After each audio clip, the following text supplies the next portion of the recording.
Vehicle prepositions বা যানবাহনের ক্ষেত্রে প্রেপোজিশনের ব্যবহার নিয়ে আলোচনা করব এই ভিডিওতে। তো অনেককেই দেখা যায় যে যানবাহনের ক্ষেত্রে যে প্রেপোজিশনগুলো ব্যবহার করে, যে সেটা বেশিরভাগ ক্ষেত্রেই ভুল ভাল ব্যবহার করে। যে সে দেখা যাচ্ছে হবে অন বলতেছে ইন। তো দেখা যায় এই ভিডিওতে আমি এগুলো ক্লিয়ার করে দেওয়ার চেষ্টা করব যে কোথায় অন হবে, কোথায় ইন হবে। সাধারণ ভ্রমণের ক্ষেত্রে এক জায়গা থেকে আরেক জায়গায় যাওয়ার ক্ষেত্রে বাই ব্যবহার করতে হবে।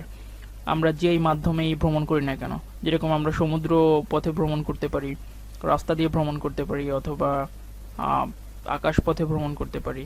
তো যদি আমি সমুদ্র পথে ভ্রমণ করি তাহলে কি লেখা যেতে পারে, কি বলা যেতে পারে যে I like to travel by sea. তো একইভাবে আপনি যদি রাস্তা দিয়ে যেতে পছন্দ করেন তাহলে কি হবে, যে I like to travel by road. আর যদি বিমান দিয়ে যেতে পছন্দ করেন, যে I like to travel by plane. তো আপনি যাওয়ার জন্য যেই মাধ্যম ব্যবহার করবেন, সেটা সমুদ্র পথ, আকাশ পথ, অথবা যে ধরনের যানবাহন ব্যবহার করবেন, সেটার ক্ষেত্রে আপনার বাই ব্যবহার করতে হবে সাধারণত। আর যদি আপনি কোনো একটা নির্দিষ্ট যানবাহনে আছেন, আপনার অবস্থান বোঝানোর জন্য, সেক্ষেত্রে কি ব্যবহার করবেন? বাসের ক্ষেত্রে কি ব্যবহার করবেন হচ্ছে অন। বাসের ক্ষেত্রে হচ্ছে অন ব্যবহার করবেন। যদি আপনি বাসে থাকেন তো সেটা বলার জন্য আপনাকে বলতে হবে যে I am on a bus, you are on a বাস।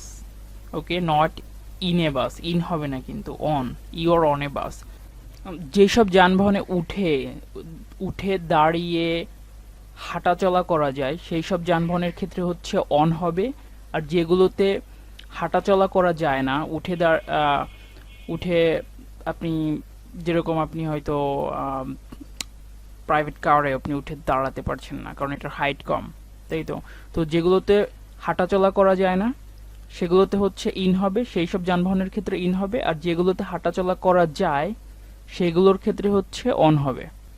আর অবশ্যই সব সময় এক্সেপশন থাকবে, তো আমরা এক্সেপশনগুলোও দেখব। অবশ্যই সেখানে দেখা যাচ্ছে যে একটাতে হাঁটাচলা করা যায় না কিন্তু তাও অন হবে। দেখা যাচ্ছে এক যানবাহনের ক্ষেত্রে, যেরকম বাইকে আপনি দাঁড়িয়ে হাঁটাচলা করতে পারবেন না কিন্তু তারপরে অন হচ্ছে, তাই না? তো of course there will be exception, there will be always exception. So অবশ্যই এক্সেপশন থাকবে, আমরা সেই এক্সেপশনগুলোও দেখব। তো ইউ আর অন এ বাস, বাসে ওঠার ক্ষেত্রে কি ব্যবহার করতে হবে, যে গেট অন দ্য বাস। আর বাস, অনেকে, আমি একবার শুনেছি যে একজন বাস থেকে নামার সময় বলতেছে get, it's time to get down the bus. So এটা হবে হচ্ছে get off the bus. You get on the bus, and যখন বাস থেকে নেমে যাবেন সেটা হচ্ছে কি get off the bus. Get off মানে হচ্ছে ছেড়ে দেওয়া, কোনো কিছু ত্যাগ করা। Okay, so you get off the bus and you get on the বাস।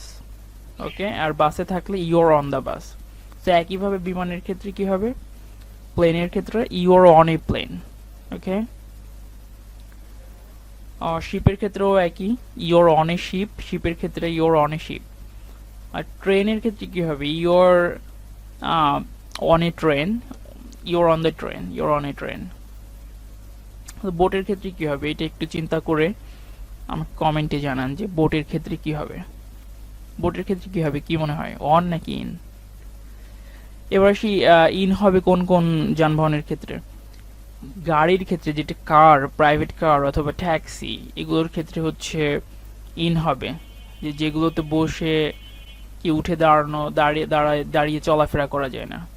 আর যেগুলোতে চলাফেরা করা যায় সেগুলোর ক্ষেত্রে কি হবে, অন অন হবে। আর যেগুলোতে চলাফেরা করা যায় না সেগুলোতে হবে হচ্ছে ইন। যেরকম এই যে গাড়ি, এটার ক্ষেত্রে কি হবে, get in the car, you're you're in a car. Okay, আর গাড়ি থেকে নামার সময় সে একইভাবে কি হবে, গেট অফ দ্য কার, তাই তো, gate off the car.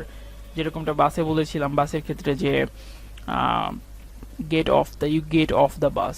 Gate down হবে না কিন্তু কখনোই বাসের ক্ষেত্রে, বা গাড়ির ক্ষেত্রে নেমে যাওয়ার সময় কিন্তু কখনোই কিন্তু গেট ডাউন হবে না, গেট অফ। ওকে, ট্রাকের ক্ষেত্রে কি হবে, যে ইউর ইন এ ট্রাক। আমি এখানে লিখে দিই ইউর ইন এ ট্রাক।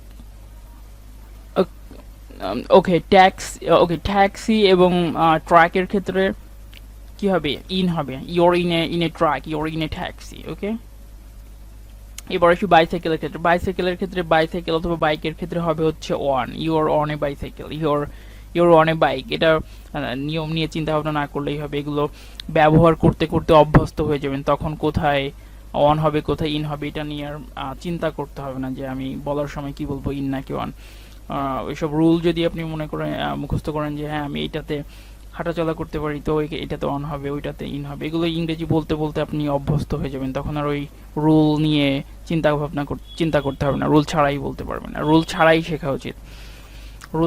শেখা উচিত, এগুলো ব্যবহার না করলে ওগুলো মনে থাকবে না, প্র্যাকটিক্যালি ব্যবহার না করলে। তো বাইকের ক্ষেত্রে কি হবে, অন বাইসাইকেল অথবা বাইক।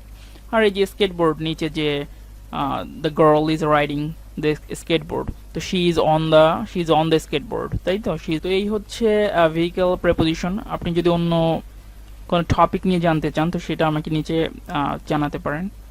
ইংরেজির যে কোনো টপিক, ইংলিশ ল্যাঙ্গুয়েজের যে কোনো টপিক নিয়ে যদি আপনার সমস্যা থাকে তো সেটা নিয়ে আমাকে জানাতে পারেন, তাহলে আমি সেটা নিয়ে আলোচনা করতে পারবো।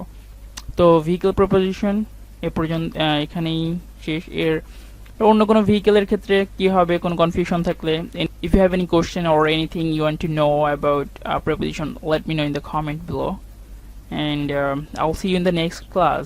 Until then, goodbye.